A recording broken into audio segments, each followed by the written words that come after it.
Bonjour. Donc, euh, donc, euh, donc, excusez-moi. Allez. Donc, par manque d'espérance, j'ai me tourner vers quelque chose de fictif et m'inspirer de récits cinématographiques et de romans pour traiter le sujet l'homme apprenti de ses maîtresses. Donc, je pose le décor. On a un homme, une femme et une maîtresse. Donc, une fois n'est pas coutume, on va commencer par la fin, c'est-à-dire 3 ans après le début, la relation adultérine, où l'homme s'est fait prendre sur une erreur tactique, sur un bébé, ça je rentre tard, mal coordonné, comme on dit dans le foot, téléphoné, du coup, la passe a été interceptée, dans son cas, il s'est fait intercepter à l'hôtel. Certains diront que 3 ans, c'est pas mal, que moi, je me suis fait prendre avant même de passer à l'acte sur un sexto parti trop tôt. J'ai imploré le quiproquo, mais pour madame, la preuve était irréfragable. Et d'autres diront que j'aime pas me vanter, mais moi, ça fait 10 ans que je suis dans le circuit.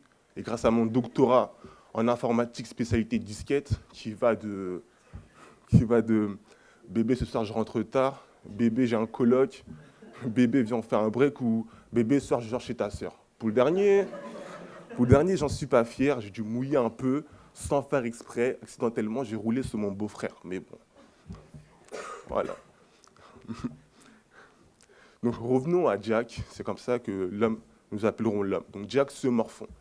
Jack est déprimé parce que il est ruiné.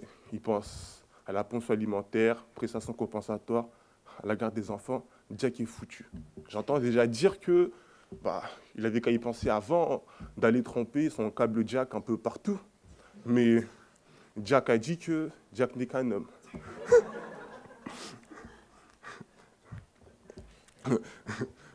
Cela me rappelle que en mythologie grecque, il y a un mythe de Prométhée et Épiméthée qui sont deux titans qui ont des œufs, c'est blablabla. Bla, bla, bla. Et pour les remercier, ils leur confient une mission. C'est bizarre parce que moi, j'aimerais qu'on confie des vacances pour me remercier. Et leur mission, c'est de créer les vivants, donc les mortels. Alors Épiméthée, on lui confie la tâche de créer l'homme. Et non, excuse-moi, Prométhée, on lui confie la tâche de créer l'homme, à Épiméthée, celle des animaux. Alors, mais ce dernier étant un peu écervelé, il donna tous les attributs nécessaires aux animaux, oubliant l'homme. Et par conséquent, Prométhée dut faire avec ce qu'il avait. Et il crée un homme debout sur 2 jambes et pas 3, robuste, mais ce n'était pas suffisant pour assurer sa survie. Il a donc volé le feu et les arts aux dieux. En somme, il donna l'intelligence aux hommes. Mais cela lui coûta cher car il fut condamné à être enchaîné éternellement sur un rocher où l'aigle du Caucase lui dévore les intestins. Donc, tâchant de faire bon usage de ce don qui a coûté si cher à un pauvre Prométhée. Bon, l'intelligence. L'intelligence, quel drôle de concept qui s'appréhende par lui-même. Un peu comme ce cerveau qui s'est nommé lui-même. C'est assez drôle quand on y pense parce que, imaginez juste pour le fun comme ça, un jeune de cité à qui on demande, bon, comment toi tu veux qu'on t'appelle? Alors, c'est quelque chose de ce style-là. Moi? Moi, comment je m'appelle? Vas-y, moi t'as vu, moi je suis un gars bien, mais les gens ils disent, Zerma, nous, quand les mecs de cité on parle, Zerma on les agresse. Bon, du coup, moi, je veux que mon prénom soit qu'est-ce que tu regardes? Et mon famille soit bâtard. Comme ça, quand je regarde un mec, je le téma. Il me téma. Je lui dis, qu'est-ce que tu regardes, bâtard? Il croit, je l'agresse. Mais en vrai, moi, je me présente. En fait, c'est lui qui m'agresse. En fait, c'est lui qui nous aime pas. Enfin, bref. Vous l'idée pourquoi c'est drôle. Voilà. Donc, revenons à l'intelligence. Donc, l'intelligence, c'est quelque chose de divin, car il a créé tout ce qui nous entoure. Je dirais même que l'intelligence est le propre du Créateur. Et comment aurait-il pu être autrement si le Dieu créateur des religions du livre nous a fait à son image, même s'il s'est gardé de nous offrir l'omniscience. Et je dirais que l'intelligence aux omnisciences est l'essence même de la condition tragique de l'homme. Car cela crée un paradoxe d'une intelligence qui nous semble innée, mais qui ne s'acquiert que par l'apprentissage et la compréhension. Ce qui crée donc ce qui condamne donc l'homme à mal faire pour bien faire ou simplement à apprendre de ses erreurs.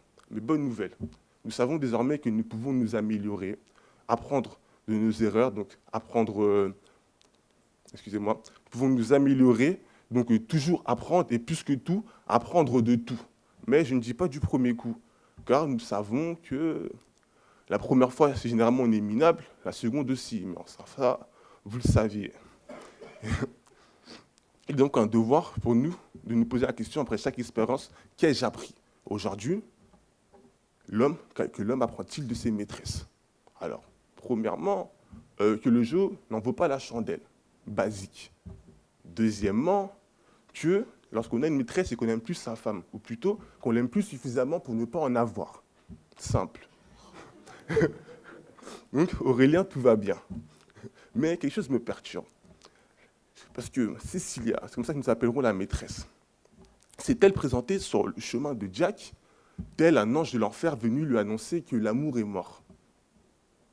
Alors, quand je préparais mon sujet, j'ai parlé avec des amis et ils m'ont dit, écoute, moi, maîtresse, ça me fait plus penser à maîtresse d'école.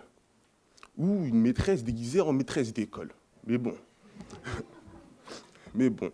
Et il me dit, ça serait pas mal si ça arrive à mêler maîtresse d'école avec maîtresse partenaire sexuel. Et là, il me dit une phrase, il me dit, mais pour ça, il faut être talentueux. Alors moi, je regarde, je dis, oh, mais lui, il est sacrément culotté, alors qu'il n'a même pas compris, si, en tant que juriste, l'essence même du sujet, qui était, à mon avis, que l'homme apprenti de ses maîtresses, et c'est qu'en droit, les femmes avocates sont appelées maîtres, alors que le féminin de maître est maîtresse. Donc si je devais faire une plaidoirie juridique, j'aurais dû me poser la question, la place de la femme avocate a telle chose à apprendre à l'homme. Mais ma sensibilité me pousse aujourd'hui à parler d'amour. Donc, parlons d'amour.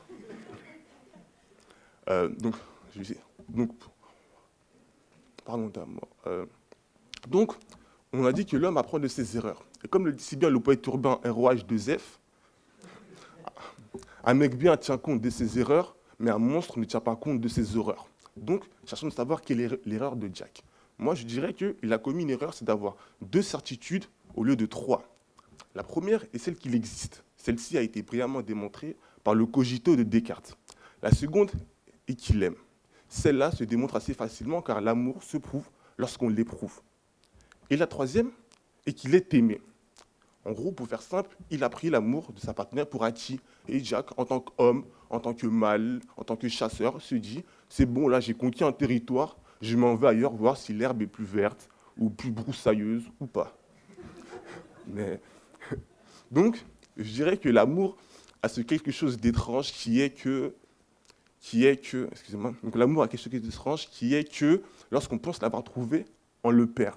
Donc je dirais qu'il ne faut jamais arrêter de chercher l'amour de ses proches, jamais arrêter de semer ses graines, car en amour, on ne récolte que ce que l'on sème. Donc finalement, c'est peut-être vrai, l'amour est dans le pré. Enfin bref. Revenons à nos maîtresses. Je disais que je trouve que les maîtresses d'école et les maîtresses partenaires sexuels ont un point commun, c'est qu'ils nous apprennent les bases, plutôt la base, celle d'aimer.